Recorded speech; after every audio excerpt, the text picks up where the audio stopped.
आज control system में signal flow graph हम लोग करेंगे। इसमें हम लोग कुछ बेसिक डिफिनीशन और रूल्स के बारे में जानेंगे और पार्ट 2 में इसका न्यूमेरिकल प्रॉब्लम सॉल्व करेंगे। तो चलिए कंटिन्यू करते हैं signal flow graph part 1। Part 1 में हम लोग बेसिक डिफिनीशन और रूल्स देखेंगे। एक्चुअली सिग्नल फ्लो ग्राफ किसी भी सिस्टम का ट्रांसफर फंक्शन निकालने के लिए यूज करते हैं। ट्रांसफर फंक्शन क्या होता है, ये ब्लॉक डायग्राम रिडक्शन में भी हम लोग देखे थे। ट्रांसफर फंक्शन क्या होता है, आउटपुट अपॉन इनपुट। तो सिग्नल फ्लो ग्राफ के थ्रू हम लोग किसी भी सिस्टम का ट्रांसफर फंक्शन निकाल सकते हैं। बेसिक डिफिनीशन पहला है input node. The input node means having only outgoing branches. कहने का मतलब ये है कि वैसा नोड जहाँ से ब्रांच बाहर की तरफ निकले। जैसे अगर ये नोड आप देखेंगे, X1 देखेंगे, तो यहाँ से क्या हो रहा है, ब्रांच बाहर की तरफ निकल रहा है। बाहर की तरफ निकल रहा है तो उसी को क्या बोलते हैं, आउट गोइंग ब्रांचेज। तो इसी को बोलेंगे हम लोग इनपुट नोड। इनपुट नोड मतलब जहाँ से ब्रांच बाहर की तरफ निकले, नोड के बाहर की तरफ निकले। उसी तरीके से है आउटपुट नोड।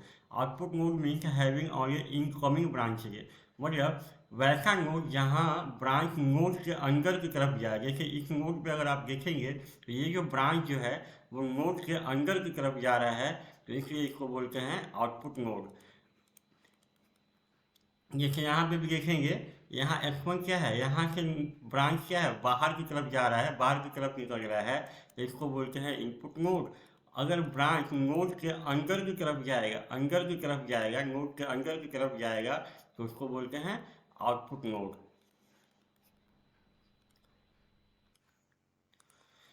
अगला है chain node. Chain node having both incoming and outgoing branches. जैसे अगर आप देखेंगे नोड X2, X3, X4 और X5, तो यहाँ पे X2 पे अगर देखेंगे तो ये क्या है, इनकमिंग ब्रांच है, ये इनकमिंग ब्रांच है।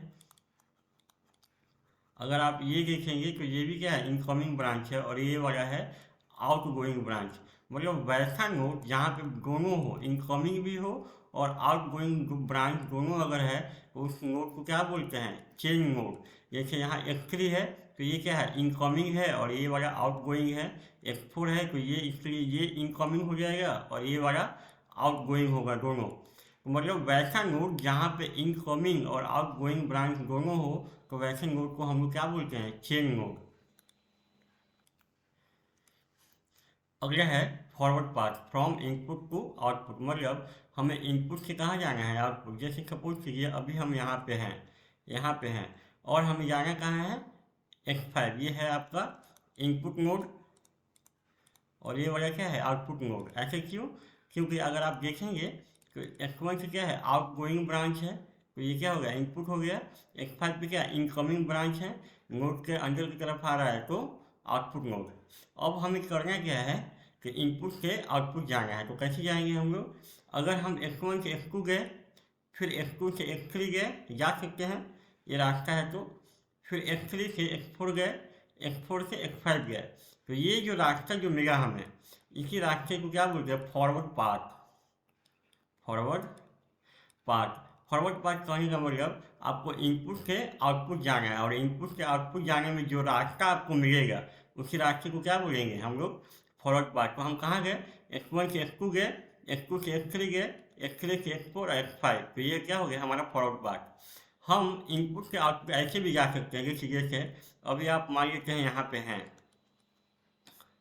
यहाँ पे हैं, तो यहाँ से आप कहाँ गए, X2 गए, और X2 से डायरेक्टली हम X4 पे जा सकते हैं, ये रास्ता है ना ऐसे, और X4 से X5 गए, तो ये भी क्या होगा हमारा फॉरवर्ड पाथ। मतलब आप इनपुट से आउटपुट जाने में जो रास्ता मिल जाए आपको, उसी रास्ते को क्या बोलेंगे हम लोग, फॉरवर्ड पाथ। तो कहाँ गए, X1 से X2 गए, X2 से डायरेक्टली X4 पे चले गए, और X4 से X5, तो ये भी क्या है हमारा फॉरवर्ड पाथ है।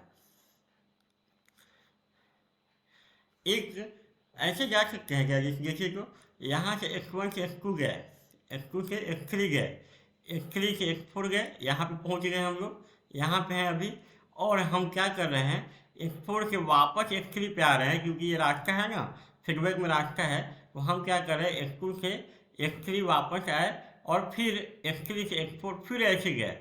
तो क्वेश्चन ये है, क्या ये हमारा फॉरवर्ड पाथ होगा, तो ये फॉरवर्ड पाथ होगा या नहीं, कुछ नोट में हमने लिखा है। नोट में ये लिखा है कि फॉरवर्ड पार्ट में notes must not be repeated. अगर आप ऐसा करते हैं, इस तरीके से जाते हैं, आप क्या हुआ, X3 से X4 गए, अब वापस X3 पे आए, फिर X4 पे गए, यही है कि ये X1 से X2 गए, X3 गए, अब उसके बाद X4 गए, वापस कहाँ पे आ रहे हैं, X3 पे, अब फिर जा रहे हैं X4 पे। हुआ क्या कि ये जो नोड जो है, ये नोड X3 X4 ये हो गया रिपीटेड। तो फॉरवर्ड पाथ में कभी भी नोड से रिपीटेड नहीं होना चाहिए। तो ये रास्ता हमारा कभी भी फॉरवर्ड पाथ नहीं होगा, क्योंकि यहाँ पे नोड आपने क्या किया है, रिपीट कर दिया है। X3 के बाद X4 पे गए, फिर X3 आए, तो ये क्या हो गया, नोड दोनों 2 बार आ गया ना X3, वैसे ही X4 भी 2 बार आ गया ना।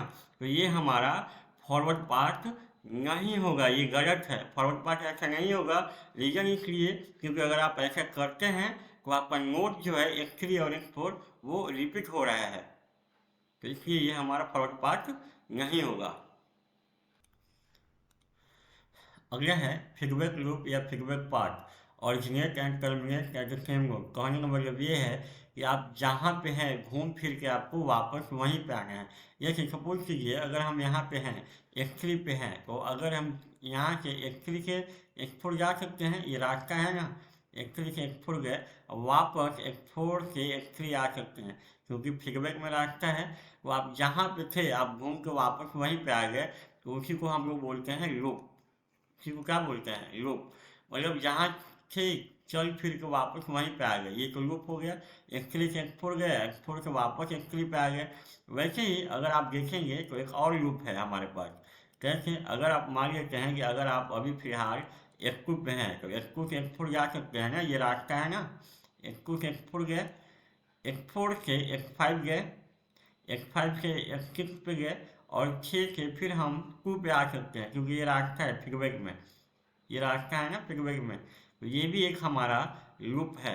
लूप कहने का मतलब आप जहाँ थे घूम फिर के वापस आपको वहीं पे आना है। तो ये 2 लूप है।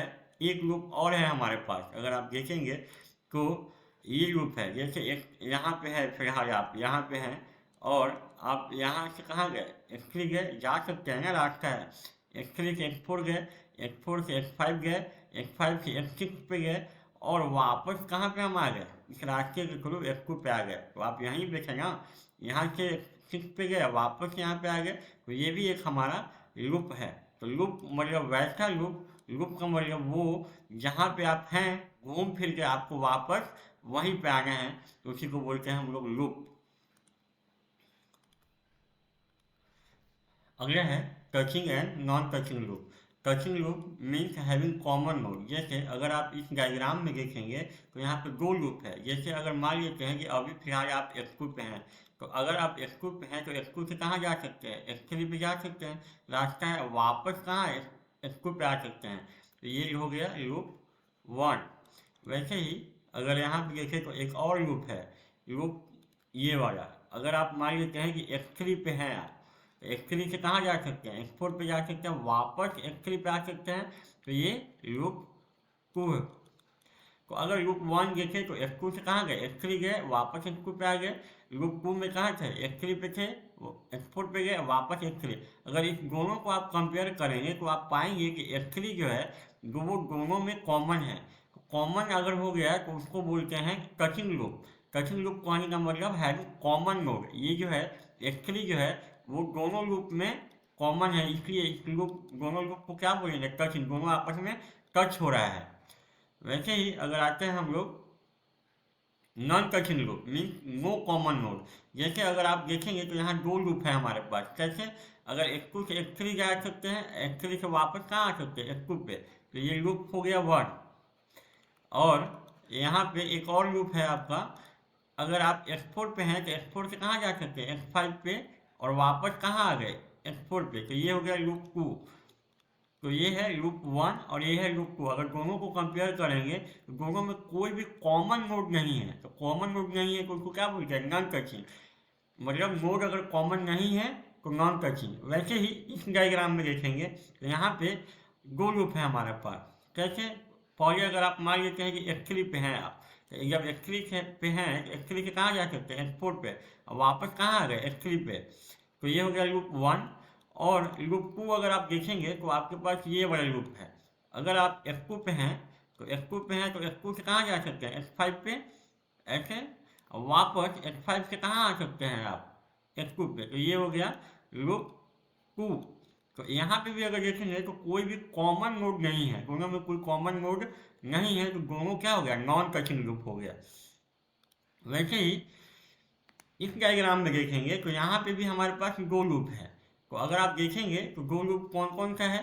पहला, अगर आप मान लेते हैं कि अगर आप फिलहाल F3 पे है, तो F3 पे है तो F3 से कहाँ जा सकते हैं, F4 पे, और F4 से वापस कहाँ आ सकते हैं, F3 पे। तो ये हो गया लूप 1, ये हो गया लूप 1। वैसे ही लूप 2 है आपके पास। आप अगर F2 पे हैं तो F2 से कहाँ जा सकते हैं, F2 से F3, F3 से F4, F4 से F5, और वापस कैसे आ सकते हैं, F2 पे। तो ये हो गया लूप 2। तो यही है लूप 1 है और ये लूप 2 है। तो इसमें देखेंगे तो F3 जो है, F3 आपका क्या है, कॉमन है। F4 भी आपका कॉमन है, ये कॉमन है। तो एक भी नोड कॉमन हो गया या दो नोड कॉमन हो गया, कॉमन अगर हो गया तो उसको क्या बोलेंगे हम लोग, टचिंग लूप। अगर नोड कॉमन नहीं है तो नॉन टचिंग, अगर नोड कॉमन है तो टचिंग लूप। चलिए अब कुछ रूल्स देखते हैं हम लोग। Input node having outgoing branches, output node having incoming branches. जैसे हमने पहले भी बताया है कि X1 जो है वो है इनपुट नोड क्यों, क्योंकि इस नोड से ब्रांच बाहर की तरफ निकल रहा है। वैसे ही F2 क्या है, आउटपुट नोड है। आउटपुट नोड इसलिए क्योंकि इस नोड में ब्रांच अंदर की तरफ जा रहा है। तो इनपुट नोड मतलब जहाँ से ब्रांच बाहर की तरफ निकलेगा, आउटपुट नोड मतलब जिस नोड में ब्रांच अंदर की तरफ जाएगा। तो यहाँ पे तो ट्रांसमिशन रूल क्या कहता है कि आउटपुट नोड मीन्स F2 का जो वैल्यू होगा, आउटपुट नोड यही है ना हमारा, F2 इक्वल टू होगा पाथ गेन। पाथ गेन मतलब S1 से S2 में जाएंगे, S1 से S2 में जाएंगे तो जो जो हमको मिलेगा, तो क्या मिलेगा आपको, ए को क्या बोलते हैं हम लोग, पाथ गेन। तो ए गुना इनपुट नोड F1 मतलब F2 का जो वैल्यू होगा ए इंटू F1 होगा। उसी तरीके से अगर इस डायग्राम में आप देखेंगे तो यहाँ पे क्या है, इनपुट नोड है। ये इनपुट नोड इसलिए क्योंकि इसके ब्रांच ए और बी ये दोनों पाथ लाइन जो है बाहर की तरफ निकल रहा है। तो ये क्या होगा, F2 और F3, ये होगा आउटपुट नोड। क्यों, क्योंकि इसमें ब्रांच अंदर की तरफ जा रहा है, F2 और F3 दोनों में। तो ये दोनों हमारा क्या है, आउटपुट नोड है। तो ट्रांसमिशन रूल के हिसाब से अगर हम देखेंगे तो F2 का वैल्यू क्या होगा, ए इंटू F1, F3 का वैल्यू क्या होगा, बी इंटू F1। क्योंकि F1 से F2 जाएंगे तो आपको ए मिलेगा, तो इसके लिए पाथ गेन ए होगा। F1 से F3 जाएंगे तो उसके लिए आपको बी मिलेगा, तो पाथ गेन क्या होगा, बी होगा। उसी तरीके से यहाँ पे देखेंगे इस डायग्राम में, तो F1 क्या है, इनपुट नोड है, F2 F3 और F4 आउटपुट नोड है। तो F2 का वैल्यू क्या हो जाएगा, ए इंटू F1, F3 का वैल्यू क्या होगा, बी इंटू F1, और F4 का वैल्यू क्या होगा, सी इंटू F1। तो ये हमारा ट्रांसमिशन रूल। अगला है एडिशनल रूल। तो एडिशनल रूल में करना क्या है, add all the branches including at the node. मतलब जैसे यहाँ पे इस डायग्राम में देखेंगे तो ये क्या है, हमारा इनपुट नोड है, और F2 क्या है, F2 जो है हमारा आउटपुट नोड है। तो आउटपुट नोड ट्रांसमिशन रूल के हिसाब से क्या है, output node equal to input node इनको पाथ गेन। तो यहाँ F2 में दो ब्रांच आपको आके मिल रहा है। तो इस रूल के हिसाब से जितने भी ब्रांच आएंगे उनको क्या करना है, ऐड करना है, जोड़ना है। तो यहाँ पे अगर आप देखेंगे तो यहाँ पे क्या मिलेगा आपको, ए इंटू F1 ट्रांसमिशन रूल के हिसाब से, और यहाँ पे क्या मिलेगा आपको, बी आई इंटू F3। तो F2 का वैल्यू क्या हो जाएगा, तो F2 का वैल्यू जो होगा वो हो जाएगा A into F1 plus B into F3। मतलब जितने भी इस नोड में जितने भी ब्रांच आएंगे उनको आपस में जोड़ देना है। वैसे इस डायग्राम में अगर आप देखेंगे तो F5 में कितने ब्रांच आ रहे हैं, A B C D, 4 branch आ रहे हैं। तो F5 का वैल्यू क्या हो जाएगा, X5 का वैल्यू क्या हो गया, A into F1 plus B into F2 plus C into F3 plus D into F4। मतलब जिस नोड पे जितने भी ब्रांच आके मिलेंगे वो उसको आपस में जोड़ना है एडिशनल रूल के हिसाब से। अगला है मल्टीप्लिकेशन रूल। तो मल्टीप्लिकेशन रूल में क्या है, इफ ऑल ब्रांच से यार connected in three giving is multiply. जैसे इस डायग्राम में देखेंगे तो ए बी और सी तीनों क्या है, सीरीज में कनेक्टेड है। तो इनको आपस में हम ऐसे मल्टीप्लाई करके ABC करके ये हो जाएगा हमारा इनपुट नोड, और ये क्या हो जाएगा, आउटपुट नोड। तो हम ऐसे आपस में अगर सीरीज में कनेक्टेड हैं तो उनको आपस में मल्टीप्लाई कर सकते हैं। अगर चाहें तो इस रूल्स को हम लोग प्रूव भी कर सकते हैं। कैसे, जैसे अगर इस डायग्राम में देखेंगे तो इस डायग्राम में आप क्या होगा, x2 का वैल्यू क्या होगा, a into x1 transmission rule के हिसाब से, x3 का वैल्यू क्या होगा, b इंटू x2, और x4 का वैल्यू क्या होगा, c इंटू x3।